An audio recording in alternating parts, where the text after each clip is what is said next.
This is Just a Few Questions. I'm Marc Sims. My guest is Laurie Glenn. Laurie Glenn is the president and CEO of Thinkinc. How are you? Welcome to the show, Laurie Glenn. Hi, Mark. Thanks so much. Great to be here with you. I'm tickled. We're going to be brief and get you, and I'll be out of your hair in a second. By the way, what is Thinkinc? So, Think Inc. is a political and public affairs consulting firm on social justice issues. And for many, many years, we have worked with Black, Brown, Muslim communities in communities that are known to be more financially challenged. And we've worked to build social movements and build the voice of people on the ground. We are huge believers in community voice and community organizing. And we provide strategic thinking and planning, working with our clients to elevate their voice. Most of your listeners will never have heard of me, and that was the point. It wasn't for us to grow our voice, but to grow the voices of the people who we work with. Laurie Glenn, that sounds like a hard lefty progressive organization. Well, it's so funny. I am not an ideologue, but I believe in pluralism, deeply believe in pluralism, which means that it is a battlefield of ideas from the left to the right, and that we have to duke it out in the marketplace of ideas. And that means, though, there has to be a level playing field, so that when we hear ideas, we know we're going to hear ideas from corporations. We know we're going to hear ideas from people who have the money and backing to get their ideas out there through paid advertising or non-paid or through social media, because they can hire professionals and they really have the resources to communicate. I like to work with people who really need a little something, that we ensure their voice is out there. And frankly, I used to run electoral campaigns in my 20s, and I did work for progressive Republicans, because it's not always the ideology. If you have somebody who's ideological, but they're corrupt as a human being, that doesn't work for me. But if you have someone who is thoughtful, and my bottom line is pro-choice, then I may want them in the public realm and in the public elected space, because again, in my mind, I would want a strong Republican Party. We no longer have a Republican Party. I think it's a really sick entity, and has become itself extraordinarily ideological, and is doing things that is doing things that I think are against what would have been, very primary values of what the Republican Party was. And I think it's important to have an strong Democratic Party voice. So I am not an ideologue in that sense.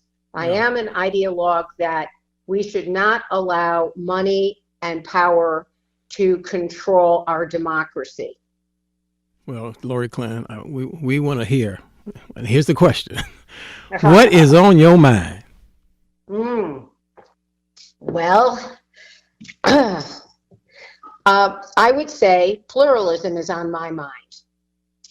And the importance of people having the power to make decisions in their own lives, and for them to have the information and knowledge they need to be able to critically look at the issues in front of us as a nation.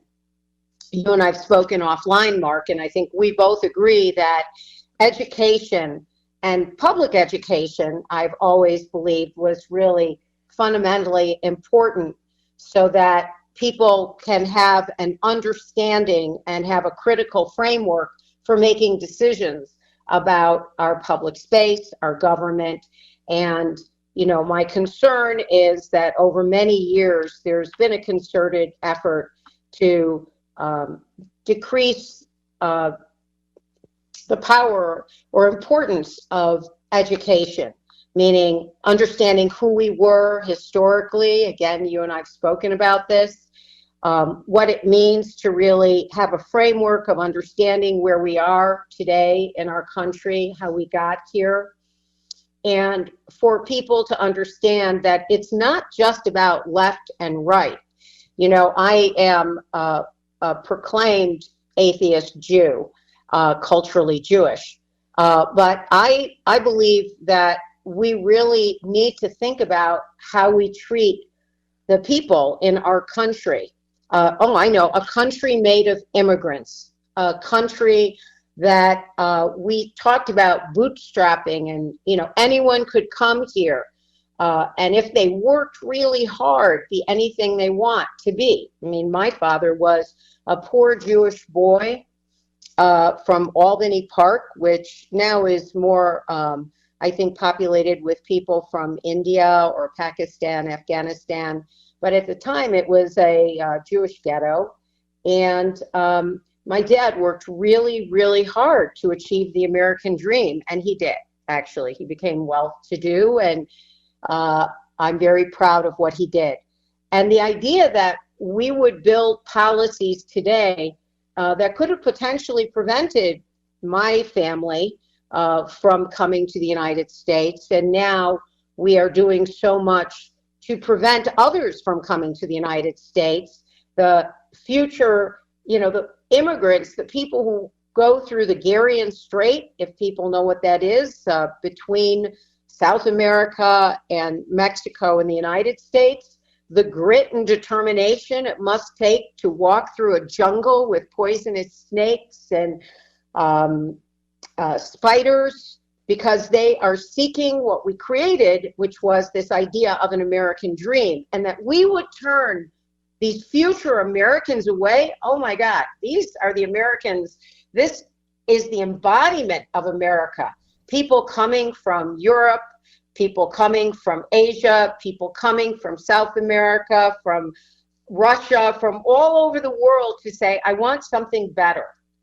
And now we have an administration that's saying, not so sure that there's enough to go around. And, I've worked with a lot of organizations over many, many years, and social movements.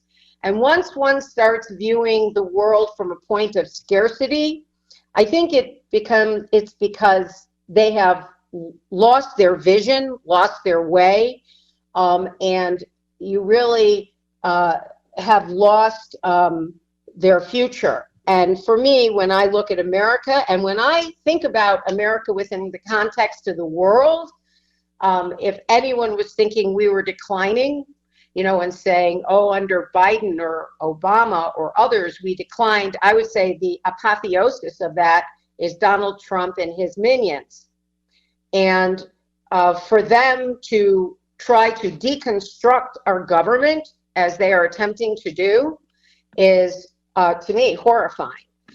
Now, I would say that bureaucracy, I've always had my own company. I'm a natural-born entrepreneur. I eat what I kill, and I hate authority, and I hate anyone telling me what to do. So I had no choice but to be an entrepreneur. But over the years, I have understood the importance of organization and really the people within an organization. And while I think that it is very possible our own bureaucracy nationally, which has made many of us crazy over the years, needs to be fixed, that's different than going in there with an ideological bent that is going to try and weed out what they call radicals. I suppose I am a radical, and maybe an immigrant. And I've had abortions on the record. I believe in that, my body, my choice. If any man comes up to me ever and says, your body, my choice, I will punch you in the nose. Laurie Glenn, you would agree. Yes. The United States that was around when you were born does not exist. And a lot of people who have been born way long, I mean, let's say past 40, 50 years maybe, long after Laurie Glenn was born, they see the world a little bit differently, or they don't have they don't have the knowledge you have. Meaning that, I hate to sound like an old man now, a lot of folks, and I was one of them years ago, a lot of folks, they don't have a freaking clue. They really, really don't. And then you have the people who are afraid. I understand the fear. The fear is very basic. You know, we know race is a social construct. What is white is a social construct. We understand that, but we know that people would they consider white are at a negative birth rate. They had a thing about France today, the birth rates all around the world, and it scares people. It's weird. It scares people that may not even be here 20, 30 years from now, who are afraid that America is not going to be this a white Christian Protestant country anymore. And you think that's the real problem with Donald Trump and everybody else who loves him so much? Well, I think the real problem is that America is a sexist and racist country. I think that everything that's happened in the last several years is a result of Barack Obama becoming president, and that white America became terrified that this very attractive, very smart, I know I shouldn't as a white woman use the word for a man of color, but extremely articulate, brilliant, went to Harvard, head of law review. This guy's got it going. I happen to have worked with Barack Obama. I know him. I mean, I knew him. I haven't seen him since he was president, but I think he knows who I am. Well, I'm sorry to cut him. One reason why he was palatable because he had a white mother from Kansas. You understand? Yeah, but the bottom line is, it was a very funny thing. Ann Landers, who was this columnist, and she died a while ago. And my family used to laugh at this saying she had that hate consumes the container it's in. And it was became this standing joke in my family. But you know what? It's not funny anymore. Because in America today, we talked again about education. Civics is not being taught. History is not being taught. The understanding of the Constitution. Now, these guys and gals, though, it's promoted more as men who created our Constitution, they were not better people than we are. In fact, they were just human beings doing their thing. And that's why they created this very smart, complex construct to try and address human nature. Now, there was these two in liberalism that is different than being a liberal. There were two fundamental, and there were many, but two fundamental different opinions. One was Hobbes, that human nature is basically pretty dark, and the avaricious nature of people need to be contained by by structures and institutions. Then there was the Hume and Locke and other philosophers who said human nature is basically good and we need to create social contracts that hold us accountable. Now, I think that we are all of those things. As I get older, I am very clear that and I don't need a God to tell me that there is good and evil in the world.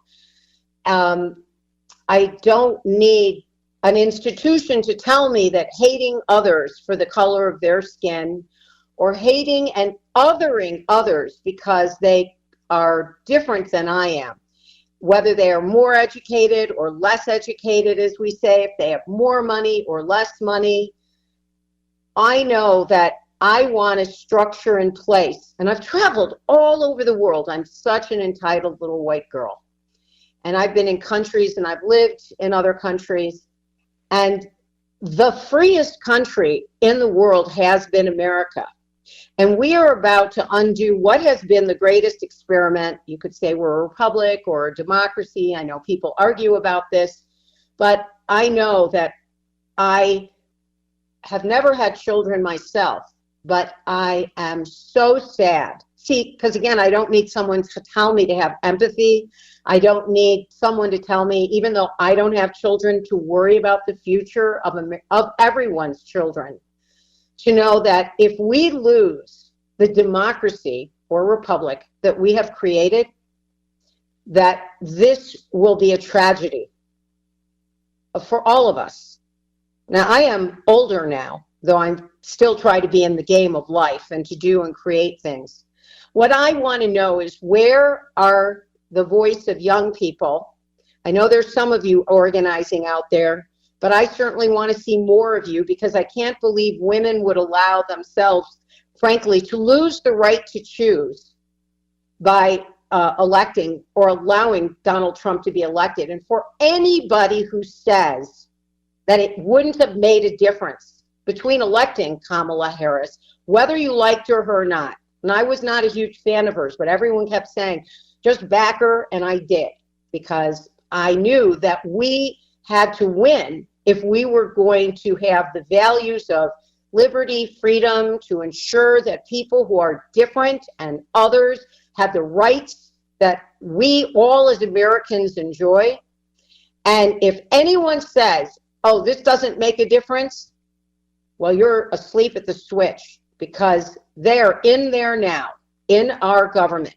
There is Elon Musk, who has no security clearance, because I am told it takes up to a year to get security clearance, with 6 to 8 Mo Leary the Cheese, these young men who are ideologues, in there looking at Social Security files, looking at files from USAID, looking at files throughout our government. And actually, they will go unnamed. I have a colleague, friend recently, I've known all my life, who got stopped out of the blue coming back from a foreign country. And it was very strange, because they are very political. And for me, this is just the beginning of being targeted, because we do not believe in their ideology. And Laurie Glenn, let me say, no, you should. We all should be afraid. Laurie Glenn, I was promised you I'm going to try to keep this podcast under 20 minutes, but you have something to say, so I'm going to let you talk. Let me do this real quick. First, just do this. I can't even say the word Leviathan. Okay, Thomas Hobbes' book. Okay, I can't even say. I'm not gonna read it. But if anybody back at home, just look up Thomas Hobbes, the School of Life videos. Type in Thomas Hobbes and the other guy you mentioned. Just great videos for people like me who ain't gonna read the damn book. Hume and Locke and others. Right, so they can read Thomas Hobbes, School of Life. You can read about the state of nature and all that kind of stuff, the divine right of kings. Okay, that's over with. Now, let me thank you for being my guest. Now, I want you to end the show by doing this, Laurie Glenn. Talk to the young people, or even the 90 million people that did not vote in that last election, okay? The people who don't vote, who think I ain't getting nothing out of politics. Ain't nobody gave me nothing. Encourage them, young and old, that they need to vote in every election. So I can't imagine that there aren't all of you out there, and you hate being told what to do. And you probably don't think that a lot of people around you, and the people who manage you at work, or the people who are running this government, are very smart necessarily, and you think it doesn't matter. But I want to say that you have the power in your hands, and that people with vast sums of money, education, corporations, they don't want you to vote. You should read a book from the Trilateral Commission that was written in the 60s by Kensington. And it talked about, and the Trilateral Commission was where all the major powers of the world would come together. And they said the problem and the reason there's all this chaos is there's too much democracy. So we have to dumb down the countries. We have to we have to take the voice away from the people, so we can have order and we can have them do what we want. And so I want to ask all of you, do you really, really want other people defining your reality? And young people, this is your world. You're right, Mark, it's not my world anymore. This is your moment to live your values, to live your life. One day someone might come in and tell you, you can't do something because you didn't pay attention when you really had it to be able to pay attention. So I'm not doing a very good job, I think, of really explaining why voting is so important, except that in the last 2 weeks, we have watched utter chaos, which is what totalitarian overthrows begin with, is they, Steve Bannon, he's, on video about this. You come in, you overwhelm, and then you take over. So I am very afraid for all of you young people out there who have chosen not to vote, who've chosen not to be involved in politics. I'm not saying you shouldn't pay attention to what you think is important, but if you don't think politics is important, let me tell you, it's going to bite you in the butt.